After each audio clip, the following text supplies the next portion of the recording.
सुनिए, आपको यहाँ ऑफिस आने जाने में दिक्कत ना हो जाए, इस वजह से मैं अपने मायके भी नहीं गई। पर क्या आपको लगता है ऐसी हालत में मैं खुद को, घर को और बच्चे को संभाल पाऊंगी? कोई तो हो जो मेरी थोड़ी मदद कर दे। मेरी माँ यहाँ आ नहीं सकती क्योंकि बाबूजी की अब उम्र हो चली है। भाभी के खुद के 3 बच्चे हैं, उनको कौन संभालेगा? मैं वहां चली जाती तो फिर भी मेरी देखभाल हो जाती, पर यहाँ सब अकेले कैसे होगा? अंजू अपने पति विनय से कहती है। विनय बोला, अंजू तुम तो जानती हो, अगर तुम मायके चली जाती तो माँ मेरा जीना हराम कर देती। माँ ने कहा है मैं तुम्हें घर पर छोड़ दूं, और वैसे भी मेरी बहन बबीता का ससुराल भी घर के पास ही है, तो वो भी वहां आ जाएगी। तुम्हारी देखभाल में कोई कमी नहीं होगी।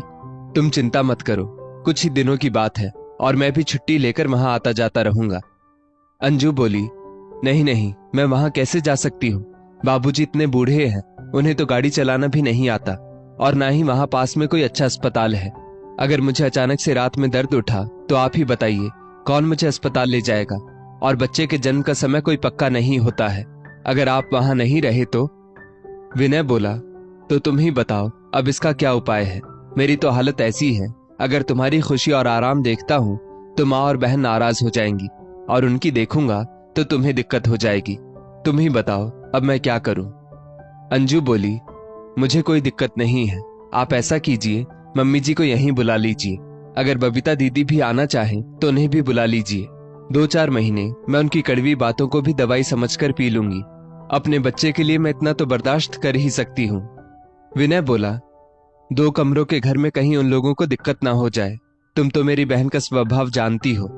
अंजू बोली, दिक्कत कैसे होगी? भाई और बेटे का घर अपना ही घर तो होता है, और जिसको बोलना होता है वो सब सुविधाओं के बाद भी बोलता ही है। आप उन्हें यहीं बुला लीजिए।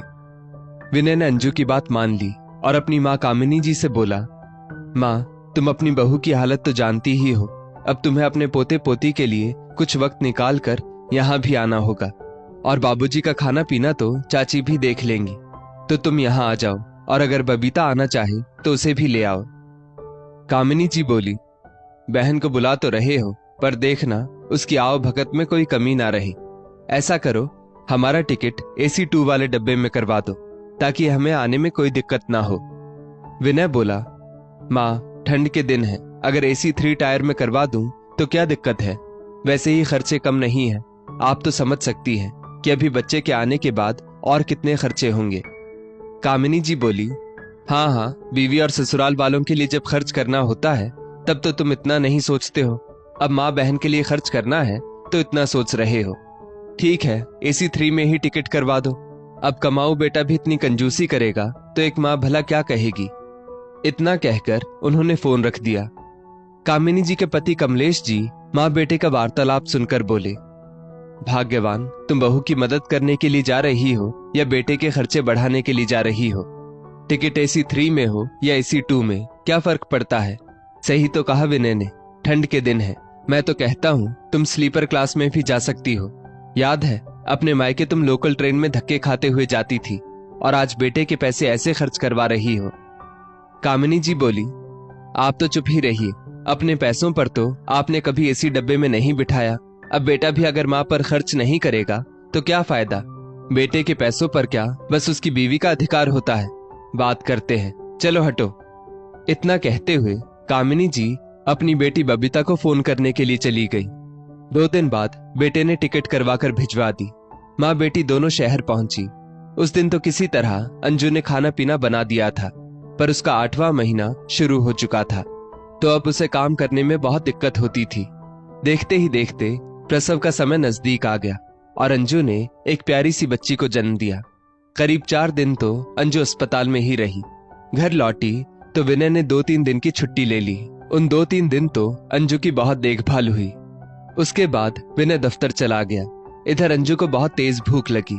जब उसने रसोई में जाकर देखा तो बर्तन में एक आलू का टुकड़ा और जरा सा रस था। वहीं दूसरी तरफ हॉट केस में एक ही रोटी बची थी, वो भी भीगी हुई, चिपचिपी सी। भूखी अंजू क्या ही करती। अपने ही घर में ऐसा दृश्य देखकर वो रो पड़ी, और उस हालत में भी उसने अपने लिए 2 रोटियां बनाई और बची हुई सब्जी में डुबोकर किसी तरह खा ली। खाती नहीं तो बच्चे का पेट कैसे भरती? अभी कुछ ही दिन पहले तो उसकी डिलीवरी हुई थी और सास ननद के होते हुए भी उसको खाना ना मिला। ये सोचकर वो आश्चर्य में पड़ गई। अंजू अपने कमरे में जाकर अपनी माँ को याद करके रोने लगी। फिर सोचने लगी शायद ससुराल में सास और ननद वही करती है जिसे वे भुगत चुकी होती है, क्योंकि जब तक विनय घर में रहता था सास और ननद अंजू की मदद करती थी और बेचारा विनय, उसे तो समय ही नहीं मिलता था। वो पत्नी की आखिर क्या ही मदद करेगा। बस बीवी के लिए इतना करता था कि एक सेब खाकर ही ऑफिस के लिए निकल जाता था और रात के 9 बजे घर आता था। विनय के आने पर दोनों माँ बेटी खूब अच्छे से विनय को खाना परोसती और ये जताती कि वो कितनी अच्छी है और घर का कितना ख्याल रखती है, लेकिन अंजू को दाने दाने के लिए तरसाती थी। विनय के खाने के उपरांत उसके हाथों ही वो अंजू का खाना भिजवा देती थी। विनय यही सोचता था कि उसकी माँ बहन उसकी पत्नी का बहुत ख्याल रखती है, लेकिन वो बेचारा उनके विचारों से अनभिज्ञ था। सच कहा है किसी ने, हाथी के दांत खाने के कुछ और, दिखाने के कुछ और होते हैं, लेकिन अंत में भगवान भी सबको सबक देते हैं। अगले दिन रविवार था, इसलिए विनय घर में ही था। अंजू को अस्पताल से आए हुए 20 दिन हो चुके थे। रसोई में कामिनी जी और बबीता खाना बना रही थी। बबीता बोली, माँ आज तो भाई घर में है तो अंजू का खाना समय पर देना ही पड़ेगा। महारानी को अस्पताल से आए हुए आज 20 दिन हो चुके हैं और अभी तक वो बिस्तर तोड़ रही है। कामिनी जी हाँ हूं करके जवाब दे रही थी। बबीता फिर बोली, देखा ना माँ, अंजू के नखरे, अभी तक वो कमरे में पड़ी है। हम लोगों की मदद के लिए झांकने भी नहीं आती है और भाई ने भी इसको सिर पर चढ़ा कर रखा है।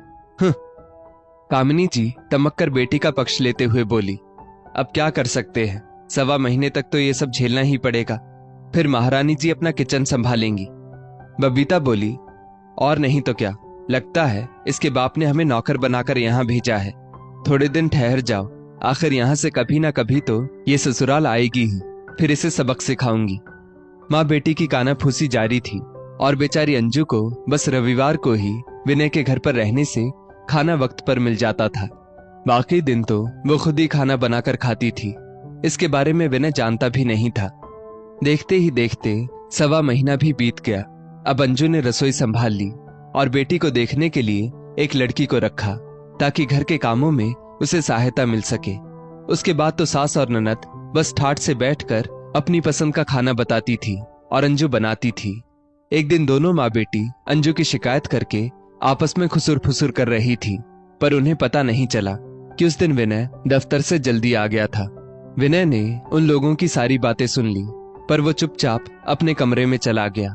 अगले दिन वो अपनी माँ से बोला, माँ, सास हो या ननद, होती तो एक औरत ही है, फिर भी अपनी भाभी या बहू के लिए दोहरा व्यवहार क्यों रखती है।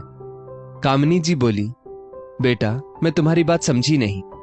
विनय बोला, माँ आप इतनी भी नासमझ नहीं है कि मेरी बात ना समझे। मैंने कल अपने कानों से आप लोगों की बात सुनी और ये भी सुना कि मेरी बच्ची के होने के 1 हफ्ते बाद ही आप लोगों ने मेरी पत्नी को खाना देना बंद कर दिया था।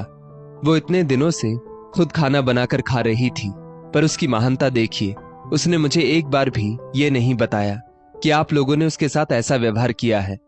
माँ, जरूरी तो नहीं है जो व्यवहार कभी दादी ने आपके साथ किया था वही आप मेरी पत्नी के साथ करें, फिर तो ये परंपरा चलती रह जाएगी। बेहतर होगा बबीता अपने घर चली जाए, क्योंकि जब तक सास और बहू एक साथ नहीं रहेंगी आपस में रिश्ते नहीं सुधरेंगे और कोई तीसरा तो हमेशा रिश्ते बिगाड़ता ही है, बनाता बहुत कम है। विनय ने दूसरे ही दिन बहन की टिकट करवा दी और बबीता अपने ससुराल चली गई। अब घर में अंजू और उसकी सास रह गई। रोज समय पर अंजू सास को नाश्ता, खाना, चाय पानी देती। कामिनी जी का मन ये सब देखकर बहुत दुखी हुआ। वे सोचने लगी, जब बहू को उनकी जरूरत थी तब तो उन्होंने उसको भूखा रखा और अब बहू सब कुछ भूल भाल कर अपनी सास का ख्याल रख रही है। कामिनी जी अपनी बहू के एहसानों तले दबी जा रही थी। अगले दिन बच्चे का सारा काम करके अंजू सास को चाय देने गई तो कामिनी जी ने अंजू का हाथ पकड़कर कहा, बहू, मैं अपने व्यवहार के लिए तुमसे क्षमा प्रार्थी हूँ। मैंने तुम्हारे साथ इतना बुरा व्यवहार किया और फिर भी तुम मेरी कितनी सेवा कर रही हो। अंजू बोली, मम्मी जी, मेरी माँ कहती है अगर कोई बुरा व्यवहार करे तो उसके साथ वैसा ही व्यवहार मत करो, वरना तुम में और उनमें क्या फर्क रह जाएगा। तुम इतना अच्छा व्यवहार करो कि सामने वाला खुद तुम्हारे रंग में रंग जाए। और आप तो मेरी माँ जैसी है, मुझे जीवन आपके साथ बिताना है, तो आपसे लड़कर भी क्या फायदा होगा। शाम में कामिनी जी को उनकी बेटी बबीता का फोन आया और वो अंजू की बुराई करने लगी। तब कामिनी जी बोली, खुद भी तुमने पाप किया और मुझसे भी पाप करवाती रही। अब बहू के खिलाफ मैं एक शब्द नहीं सुनना चाहती हूँ। सोचो, जिस समय हमें उसकी सेवा करनी चाहिए थी हमने नहीं की, और आज इतनी छोटी सी बच्ची को लेकर भी वो मेरा इतना ख्याल रखती है जितना शायद आज तक तुमने भी नहीं रखा होगा। सही कहता है विनय, जब औरत ही औरत का दर्द नहीं समझेगी तो कौन समझेगा। बबीता, मैं तो कहती हूँ अब तुम अपना ससुराल संभालो और मुझे अपनी बहू और पोती को संभालने दो। वार त्योहार पर ही घर आया करो, बार बार यहाँ आकर रिश्तों में खटास मत डाला करो। इतना कहकर उन्होंने फोन रख दिया। बगल वाले कमरे में अंजू सब सुन रही थी और मुस्कुरा रही थी कि चलो देर से ही सही, पर सास ने उसे अपना तो माना। फिर क्या था, कामिनी जी अब पोती का पूरा ध्यान रखती थी और अंजू घर का ख्याल रखती थी।